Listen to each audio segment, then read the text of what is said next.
হৃদয়ে যার আল্লাহর ভয়, হৃদয়ে যার কার ভয়? রবের ভয়, রবের ভয়।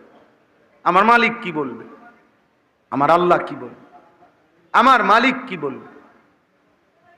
হাদিসের মধ্যে আছে এক সাহাবী আবু মাসউদ আনসারী রাদিয়াল্লাহু তাআলা আনহু, উনি একদিন ওনার কৃতদাস গোলামকে কোন একটা ভুলের কারণে খুব ধমকাইতেছিলেন। তো ধমকাইতে গিয়া উনি, ভুলটা তো মারাত্মক না অথচ ধমকাইতেছিলেন খুব বেশি, নবীজি এটা খেয়াল করছেন। নবীজি খেয়াল করে পিছন দিক দিয়ে আইসা, একদম আস্তে আস্তে হাইটা আইসা একবারে পিছন বরাবর আইসা আস্তে নবীজি একটা বাক্য বলছে। নবীজি বলছে, লাল্লাহু আশাদ্দু আলাইকা মিন আন ইয়াকদিরা আলাইহি। এই কৃতদাস, এই গোলামের উপরে তুমি যে পরিমাণ ক্ষমতা রাখো, তোমার মহান আল্লাহ তোমার উপরে তার চাইতে বেশি ক্ষমতা রাখে। আজ তুমি তার একটা অপরাধে এভাবে শাসাচ্ছ, এতক্ষণ তোমার হাজারো কোটি গুনাহের কারণে আল্লাহ তোমাকে তাহলে কি পরিমাণ শাসাবে, কি পরিমাণ দমকাবে। ফালতাফাতা, সাহাবী তখন পিছন দিকে ফিরে তাকায়া দেখছে ফাইজা রাসূলুল্লাহ সাল্লাল্লাহু আলাইহি সাল্লাম, হঠাৎ তাকিয়েই দেখে নবীজি দাঁড়িয়ে, এবং উনি বুঝছে এটা নবীজি বলছেন। সাথে সাথে তিনি বললেন, আল্লাহি ইন্নাহু হুররুন ইয়া রাসূলুল্লাহ, আল্লাহর কসম নবী, আমি আমার এই গোলাম আজাদ করে দিলাম। নবীজি বললেন, যদি এটা না করতা তাহলে জাহান্নামের আগুন তোমাকে ধরে ফেলছিল। লাউ লাম তাফআল হাযা লালা ফাহাত খান্নার, তাহলে আগুন ধরে ফেলছিল তোমার। আল্লাহ অনেক ক্ষমতাবান, আল্লাহ অনেক ক্ষমতাবান। দোস্ত, দুনিয়া একটু ছাড় দিছে, আল্লাহ তাআলার ভয় হৃদয়ে থাকা, ওনার কলিজার মধ্যে তৎক্ষণাৎ আল্লাহর ভয় তৈরি হয়েছে, সাথে সাথে গোলাম আজাদ করে দিছে। আপনারা অনেকেই বয়স্ক বাবারা তো জানেনই, একজন বিশ্ববিখ্যাত আল্লাহর ওলি ছিলেন হযরত ইব্রাহিম ইবনে আদহাম রাহমাতুল্লাহি আলাইহি, বলখের বাদশা বলতো যাকে, যিনি ছিলেন বাদশা, যিনি ছিলেন অনেক বড় ক্ষমতাশালী বাদশা। তো এই বাদশার বাড়িতে একজন কৃতদাসী, একজন দাসী মহিলা কাজ করত। তো বাদশার বিছানাটা নরম মখমলের তুলতুলে বিছানা, যেই বিছনায় বাদশা ঘুমাইতো, এই বিছানাটা ওই দাসীটা প্রতিদিন ঝাড়ু দেওয়া, এটা পরিপাটি করে রাখা ছিল এই দাসীর দায়িত্ব। তো একদিন এই দাসীটা বিছনাটা খুব সুন্দর করে মখমলের তুলতুলে নরম, বাদশা ঘুমাবে এখানে, বলখের বাদশা, তো এটাকে সুন্দর করে সাজাইছে। সাজাইবার পরে যখন এই বিছনাটা সাজাইয়া হঠাৎ এই দাসীর একটু মন চাইছে আর কি নিজে নিজে, যে রে, আজকে এত বছর বাদশার বিছনাটা তো আমি পরিপাটি করি, এমন নরম, 2 মিনিট 1 মিনিট করে দূর শুইয়া চাই, কেরুম লাগে, কোনোদিন তো শুইয়া দেখলাম না। তো সে একটু কাইত হইয়া বাদশার বিছনায় শুইয়া গেছে। যেহেতু এখন কেউ নাই এখন ঘরে, ঠিক ঘটনা চক্রে ওই মুহূর্তেই বাদশা আইসা ঘরে ঢুকছে। আর এই 2 মিনিটের ঘুমেই এরম নরম বিছনা জীবনে কোনোদিন দাসী দেখে নাই। এই শুইয়াই বা দাসীর ঘুম চলে আসছে, চোখ বন্ধ হয়ে গেছে। বাদশা আইসা দেখে ওনার দামি বাদশার বিছনায় দাসী পড়ে আছে, শুয়ে আছে। বাদশার সাথে সাথে চাবুক বের করে 5 থেকে 7টা বা 10টা চাবুকের আঘাত এই দাসীর গায়ের মধ্যে অনবরত মারছে। দাসী চিৎকার করে লাফ দিয়া উঠা চিল্লাইয়া কাঁইদা উঠছে ব্যথায়, চাবুকের আঘাতে। তো যখন চোখের পানি পড়ছে, তো এরপরে দাসী বাদশার দিকে তাকাইয়া কে এখানে একটু মুস্কি হাসি দিছে, আবার কাঁদতে শুরু করছে। তখন বাদশাহ ইব্রাহিম ইবনে আদহাম জিজ্ঞাসা করছে, ওনার রাগ থাইমা গেছে। উনি বলছে, দাসী তুই হাসলি কেন, কাঁদতেছত কেন, এটা তো বুঝছি চাবুকের আঘাতে ব্যথা পাইছ দেখে কাঁদস, তা হাসলি কেন, ফাঁকি দিয়া মুচকি হাসি দিলি কেন?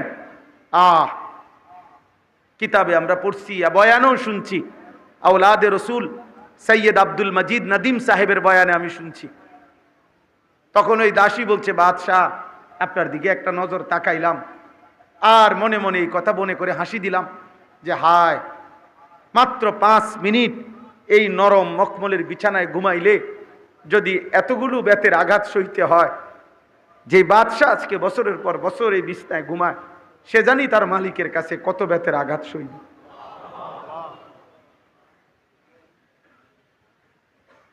আল্লাহকে ভুলে বাদশাহ আজ কত বছর তুমি এই নরম বিছানায় ঘুমাও, আমি দাসী তো মাত্র 5 মিনিটে যদি আমার কপালে 50টা কোড়া চাবুকের আঘাত সইতে হয়, তো তুমি না জানি কত আঘাত সইতে হবে।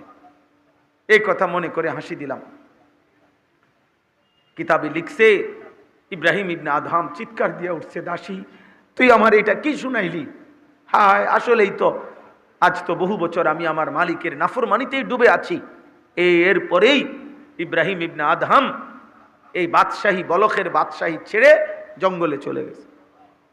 এরপরে তিনি হয়েছেন ওই জামানার সাইয়্যিদুল আউলিয়া, আউলিয়াদের বাদশাহ।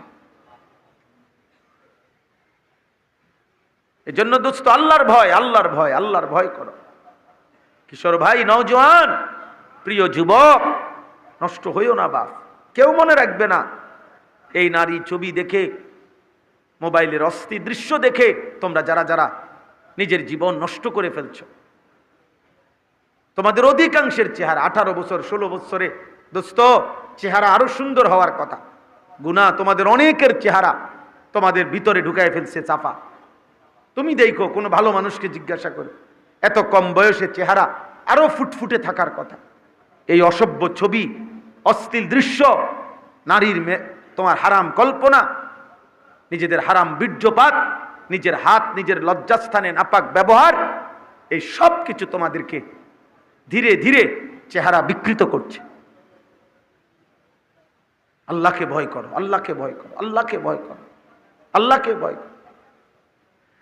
গুনায় গুনায় পৃথিবী শেষ, জীবন শেষ হয়ে গেলে পৃথিবী তোমার মনে রাখবে না। আজ এই পৃথিবীতে কোনো কুত্তার নামও ফেরাউন নাই। ফেরাউনের নামে কোনো কুত্তার নামও নাই। নমরুদের নামে কোনো কুত্তার নামও নাই। কারুনের নামে কোনো কুত্তার নামও নাই। আবু জাহেলের নামে কোনো কুত্তার নামও নাই। কিন্তু আবু বকর নামে লাখো মানুষ আছে, ওমর নামে লাখো মানুষ আছে, ওসমান নামে লাখো মানুষ আছে, আলী নামে লাখো মানুষ আছে, মুহাম্মদ নামে কোটি কোটি মানুষ আছে। আছে না? ইন্না শানিআকা হুয়াল আবতার। আল্লাহ বলছে, বন্ধু আপনারে যারা কুৎসা করে, নিন্দা করে, ঠাট্টা করে, তিরস্কার করে, তুচ্ছতাচ্ছিল্য করে, আমি আল্লাহ ওয়াদা দিলাম ও চিরে তারাই হয়ে যাবে নির্বংশ, বংশহীন, পরিচয়হীন। আজ আবু জেহেল, আবু লাহাবের কোনো পরিচয়, বংশ কিচ্ছু নাই। মুহাম্মদে আরবির বংশ টিকেই আছে, কিয়ামত পর্যন্ত টিকেই থাকবে। আল্লাহ কবুল করে নেন। 2 নাম্বার, ওয়াল্লাযীনা হুম বিআয়াতি রাব্বিহিম ইউমিনুন। আল্লাহ তাআলা বলেন, যারা আমার আয়াত, আমার কোরআন, আমার বিধানকে শতভাগ মনোযোগ দিয়ে মেনে নিচ্ছে, সমস্ত আয়াত, আমার বিধান, আমার হুকুম আহকামকে যে মেনে নিচ্ছে, ঈমান রাখে সর্বান্তকরণে, আল্লাহ বলেন আমি তার প্রতি সন্তুষ্ট। এজন্য পুরা জীবন ইসলামের উপরে চলা, নবীজির তরিকার উপরে চলা, একটা একটা সুন্নত মেনে চলা, একটা একটা। দোস্ত, জোয়ান ভাই, বয়স্ক বাবা, আমি আপনি সবাই, আমরা হুজুর, পাবলিক, মাদ্রাসায় পড়েন আর স্কুলে পড়েন, কিচ্ছু না পড়েন, মনে রাখবেন মুসলমানের জীবনই সুন্নাতওয়ালা জীবন হবে। মুসলমান মানেই নবীজির সুন্নাত অনুসরণ করবে। জীবন মানেই সুন্নাত, সুন্নাত মানেই জীবন, হায়াত মানেই সুন্নাত, সুন্নাত মানেই হায়াত। অর্থাৎ মুসলমানের জীবন সুন্নাতের ব্যতিক্রম হইলে ওইটা আখেরাতে গ্রহণযোগ্য হয় না, আল্লাহর কাছে গ্রহণযোগ্য হয় না। আমাদের হাসি কান্না, আনন্দ বেদনা, আমাদের আহার নিদ্রা, আমাদের চুল চেহারা, আমাদের খাদ্য খাবার, পেশাব পায়খানা, আমাদের বাজার ব্যবসা, সব কিছু হতে হবে নবীজির সুন্নাত মোতাবেক। কার সুন্নাত মোতাবেক? নবীজির সুন্নাত মোতাবেক। নবীজির সুন্নাত।